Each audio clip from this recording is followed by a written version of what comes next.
My son told me never to go up into the attic. He looked me in the eye stern, almost pleading, and said, Mom, there's nothing there for you.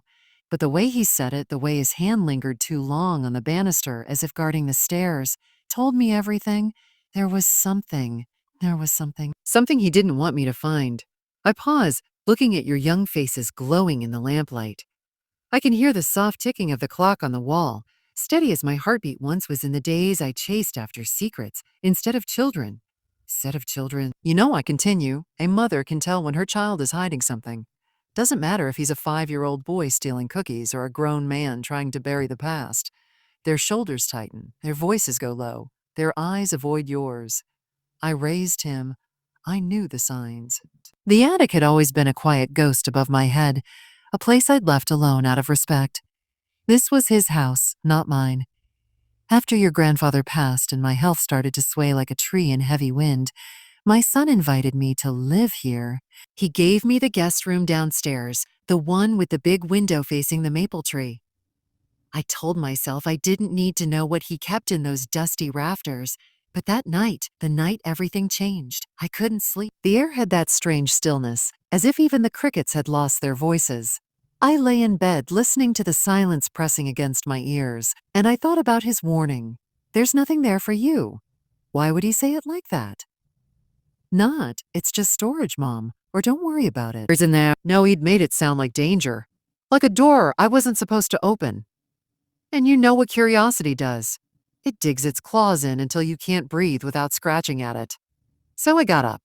My knees cracked when they bent, my slippers whispered against the hardwood floor.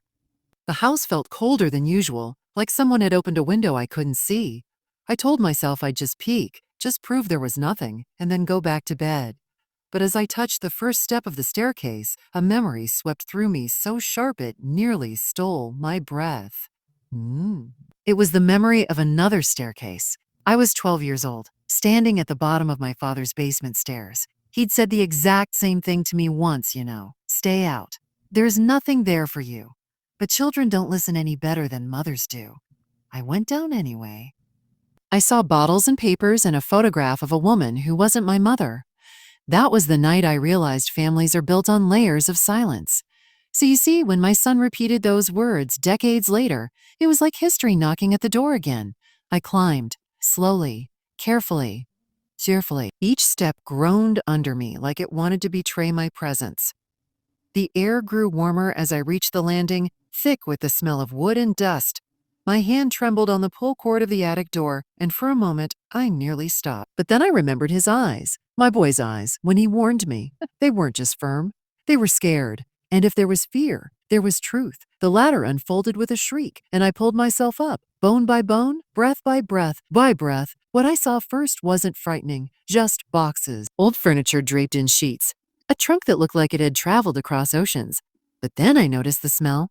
Not just dust, something else, sweet, heavy, like old perfume lingering too long. And beneath it, faint but sharp, the sourness of something metallic. I whispered into the stillness, as if the attic itself were listening. What are you hiding, son? The beam of the small flashlight I carried trembled over the boxes, the shadows crawling as if alive.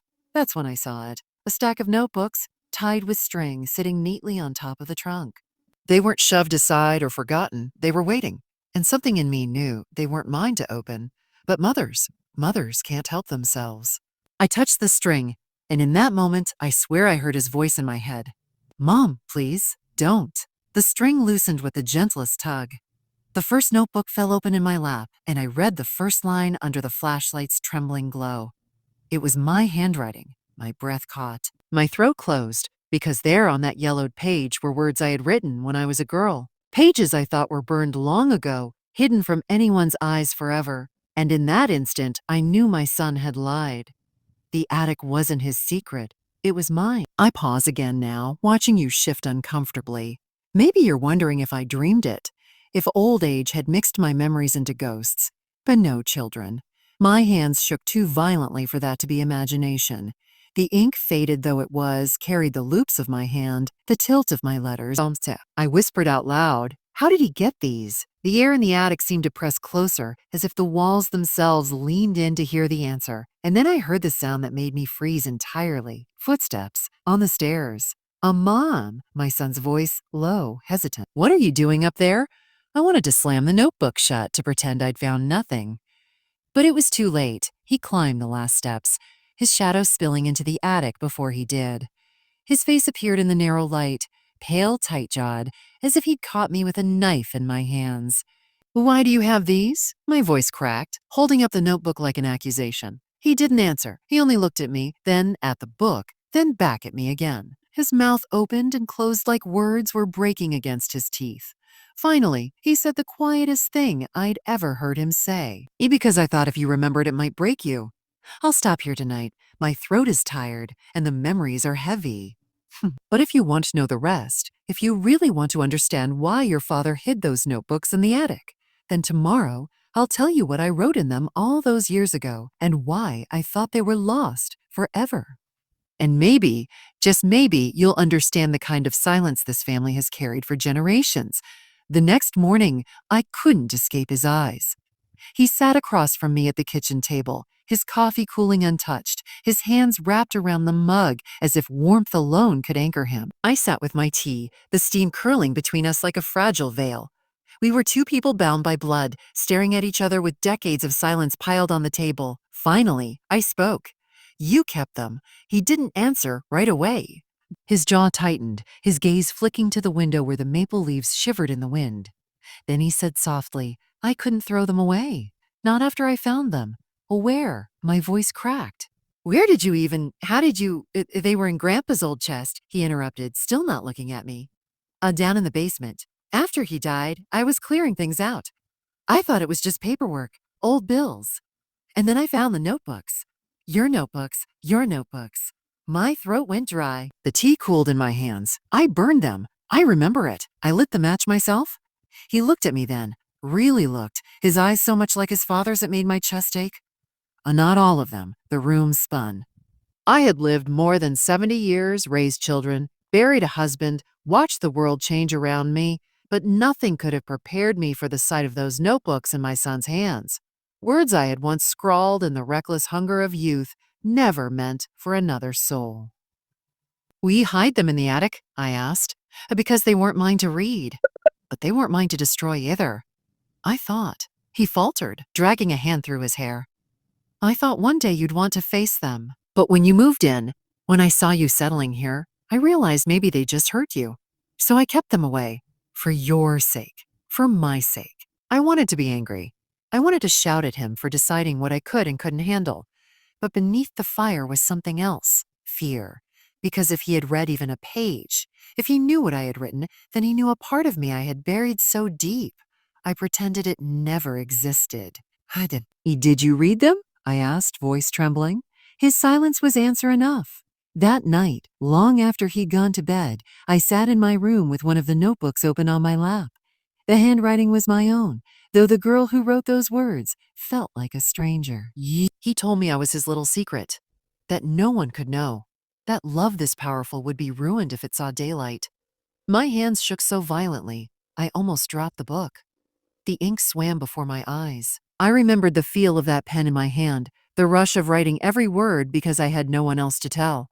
You see, children, there are parts of our lives we never speak of because we're ashamed, because the choices we made were foolish, reckless, selfish.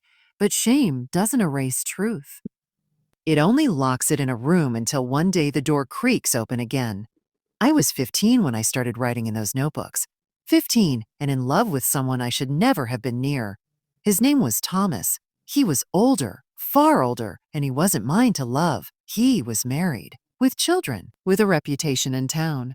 But to a girl who felt unseen in her own home, his attention was sunlight, and I chased it even knowing it burned. I wrote everything down. The notes he slipped me. The afternoons he told me stories about the world beyond our little town. The way my heart leapt at the sound of his laugh, even as guilt coiled in my stomach. And worse, I wrote about the day it ended. It was late autumn. The leaves had turned and fallen, and the air carried that sharp bite of oncoming winter. I was supposed to be helping my mother prepare supper, but instead I slipped out to meet him by the riverbank.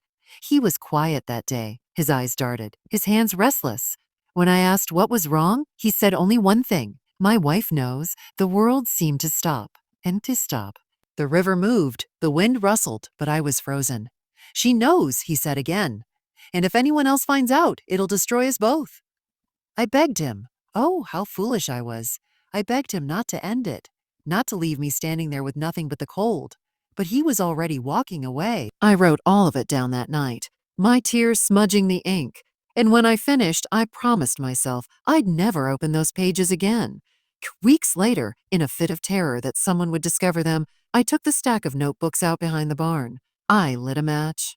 I watched them curl and blacken and disappear, or so I thought. Reading those words again as an old woman was like being dragged underwater. I could hear my younger self crying out from the pages, desperate and naive. I could smell the smoke of that night. I thought I'd burned it all away. And now my son knew. He had read my shame.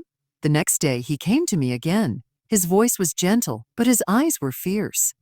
Mom, he said, you don't have to carry this alone anymore. I shook my head. You don't understand. If people knew. If your father had known, but he did know. The words struck me like a blow. I stared at him, searching his face for a hint of mistake. What did you say? He swallowed, his throat working as though the truth itself was too heavy. Dad knew. He found out years ago. He told me once, after I was grown. He said everyone makes mistakes, but the real test is whether you build your life on them or beyond them. He chose to forgive you. Forgive me. The teacup slipped from my hand and shattered on the floor. My son rushed forward, but I waved him away. I was lost, adrift, the ground gone from beneath my feet.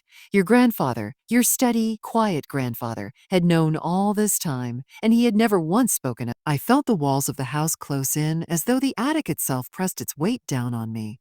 The secret I thought I had buried had been alive in his silence all these years, and suddenly I understood why my son had hidden the notebooks.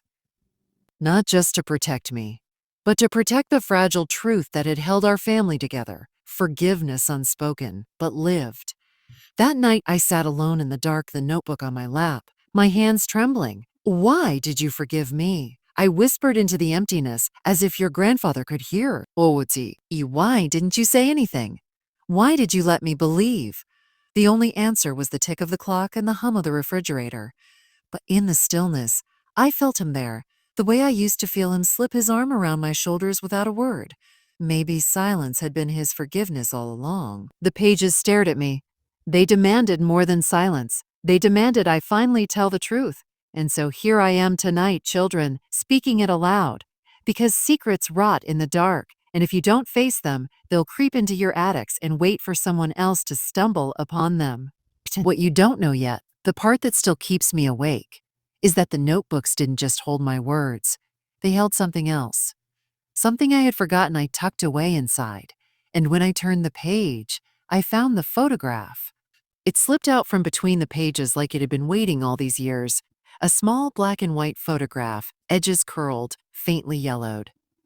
I held it under the lamplight, my breath caught in my chest. It was me, 15 years old, hair tied back in a ribbon, standing by the riverbank.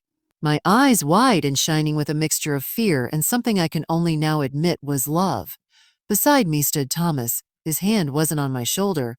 Oh no, he'd been careful about that. But the way he leaned toward me, the way our shadows touched, said everything.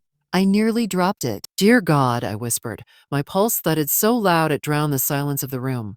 Someone took this. I flipped the photograph over. On the back in smudged pencil was a date. October 1959. And a single word. Proof. Proof. Children, let me tell you, there are moments in life when the air itself turns heavy. When you realize the past is not as far behind as you think. I had lived with the memory of Thomas, the shame, the guilt. But I had never imagined there was proof. Who had taken it? Who had written that word? Word. I couldn't sleep. I sat in that chair until dawn, the photograph burning in my palm like a brand. By morning, I knew I couldn't keep it hidden. I had to tell my son. He was in the kitchen, pouring cereal into a bowl, when I walked in holding the photo. His eyes flicked up, and when he saw what I carried, the color drained from his face. You found it, he said flatly. I nodded. You knew it was there. He hoped you wouldn't. Who took this, Daniel? My voice trembled, but I forced it out. Who knew? He set the box of cereal down, his hands tightening into fists on the counter. For a long moment, he didn't speak. Then, with a sharp exhale, he said, Grandpa, my knees nearly gave out. I gripped the table for balance. Your father, yes. Yes. He looked at me with something fierce and pained in his eyes. He took it. He told me once when I was older, said he wanted proof in case he ever needed it. But he never used it against you. He kept it. But he let it rot in a box. He forgave you, Mom. But he didn't forget. The room tilted. The room tilted. My heart raced with betrayal and relief, all tangled together. My husband had known. He had proof. And he had chosen silence. Oh, didn't he tell me? I whispered. Oh, because he loved you, Daniel said. And maybe because he knew the weight of that picture was heavier than any punishment he could give. I sank into the chair clutching the photograph. My hands shook so badly I thought it might tear. All these years he looked at me and said nothing. Daniel's voice softened. Sometimes silence is love. Mom, sometimes it's survival. But I didn't know which one it was anymore. Intites. The photograph haunted me. At night, I would dream of that riverbank. The cold air. The crunch of leaves underfoot. The way Thomas had whispered promises that crumbled like ash in the wind. And always in the distance, a figure in the trees with a camera, capturing the moment that would define my silence. I began to wonder if your grandfather had forgiven me at all, or if his forgiveness had simply been a cage built out of mercy. One evening, I sat with Daniel again. The photo lay between us on the table, its presence heavy as a stone. Do your sisters know? I asked. No, he said quickly, and they don't need to. This doesn't belong to them. It's between you and me now. I nodded slowly, but inside, I wasn't sure. Secrets fester in silence. They spread like mold in the corners of a house until they touch everything. I looked at him, my grown son, and I realized what this had cost him too. All these years, he'd carried the knowledge of his mother's mistake, hidden it away like a wound he couldn't show anyone. I'm sorry, I said softly. His eyes flicked to mine. You don't need to apologize to me. Yes, I do. I gave you a burden that was never yours to carry. You should have been free of it. He reached across the table and took my hand, his grip strong and steady. Then let's end it here. No more hiding, no more secrets. But could I? Could I finally speak the whole truth after decades of silence? Later that night, I went back into the attic. The notebooks were still there, stacked neatly, waiting like old ghosts. I opened another, flipping past the scrawled words of a foolish girl until I reached the back. More photographs, not just of me and Thomas, but of him alone, smiling, walking down the street, standing outside his shop. All taken from a distance, all hidden away, and one more tucked at the very bottom, nearly crumbling at the edges. A picture of your grandfather, standing in the doorway of our house, watching me from the shadows. The caption, written in the same pencil, chilled me to my bones. A choices. I sat there for hours, staring at that photograph. I had thought the attic held only my shame, my past, but it held his silence too. Your grandfather had kept his own record, his own unspoken story. He hadn't just forgiven me. He had lived with the weight of knowing, and he had carried it to his grave. Children, let me tell you something hard. Forgiveness is not forgetting. Forgiveness is waking up every day and choosing to stay, even when part of you aches to leave. Your grandfather chose me, even when he had every reason not to. I pressed the photograph to my chest, and I wept until my body shook. When I came downstairs, Daniel was waiting. He looked at me, saw the red in my eyes, and asked nothing. He simply opened his arms, and for the first time since I was a girl, I let myself collapse into someone else's strength. Mom, he whispered, whatever's up there, whatever those notebooks hold, it doesn't change who you are to me. But it did. It changed everything. Because now I knew the truth. I had not been the only keeper of silence in this family. And I began to wonder what other truths were waiting in the shadows. What other choices had been buried beneath forgiveness? That's when I decided I couldn't keep this from you any longer, because silence passed down becomes inheritance. And I don't want you, my grandchildren, to grow up in a house full of locked rooms and unspoken words. But you need to hear the end. The night I discovered the last photograph, I made one more choice, one that nearly broke your father and me apart. And it happened right here, in this very kitchen. The night I found the last photograph, I couldn't breathe in this house. I came down from the attic with it clutched in my hand, the caption of choices carved into my mind like a scar. I stood in the kitchen, the same kitchen where I'd cooked dinners, kissed scraped knees, and pretended everything was fine for decades. The walls felt closer than ever, pressing in with secrets that weren't just mine anymore. Daniel walked in and stopped short when he saw me. A mom? Ew, a mom. His voice was gentle, but his eyes sharpened when he noticed what I held. Another photograph. He didn't move closer. He just stood there, his shoulders tense, as if bracing himself. Oh, what did you find? I held it up between us, the lamplight catching the curled edges. Your father knew. All along. He watched me. He kept this. Daniel's face twisted, grief and anger flickering through his features. I told you, Mom. He knew he chose not to use it against you. I shook my head. No, it wasn't just silence. He was, keeping score, proof. Why would he write this? I turned the photo so he could see the single word scrawled on the back. Choices. Daniel closed his eyes, pinched the bridge of his nose. Because maybe he wanted you to remember that what we do doesn't just vanish. It marks us. It marks everyone around us. His voice cracked on the last words, and in that moment I realized this secret hadn't just marked me. It had marked him too. My son. Hey, Daniel, I whispered, I never meant for you to carry this, any of it. But I do. His voice rose, sharper than I'd ever heard it. I've carried it since I was 18 when Dad told me.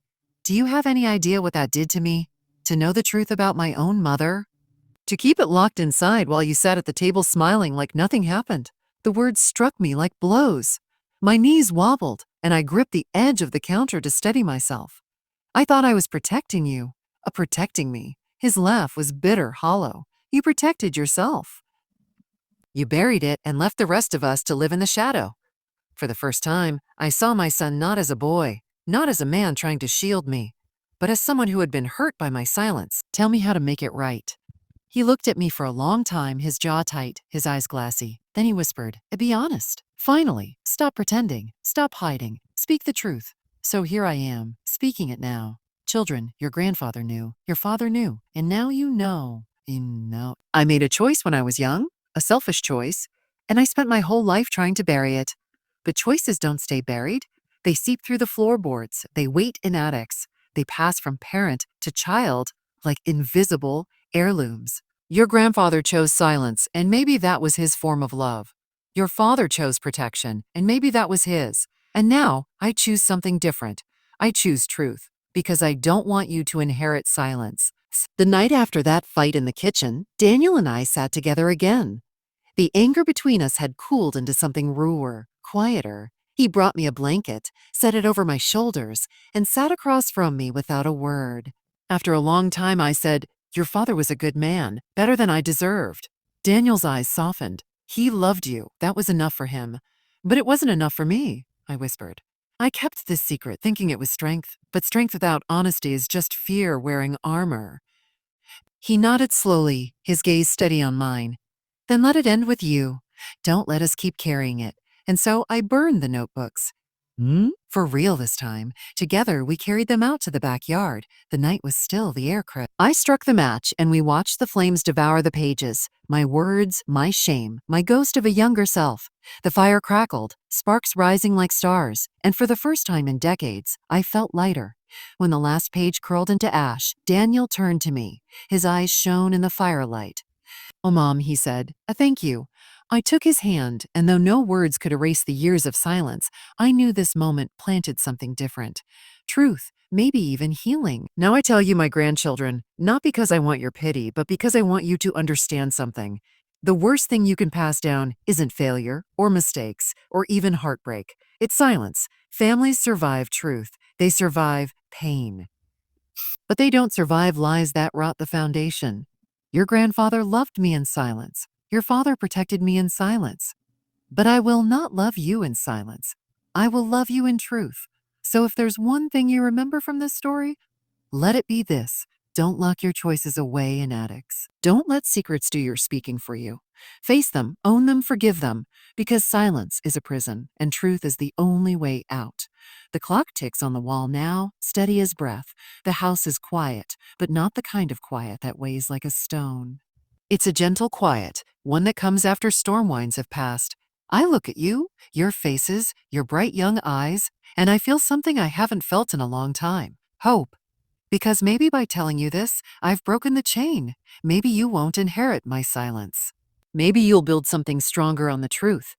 I close my eyes and see the photograph again, the word choices etched on the back. For years it haunted me, but now I understand. We don't get to choose whether we make mistakes. We only get to choose what we do with them. And tonight, I choose to give you my truth, my whole truth. That is my legacy.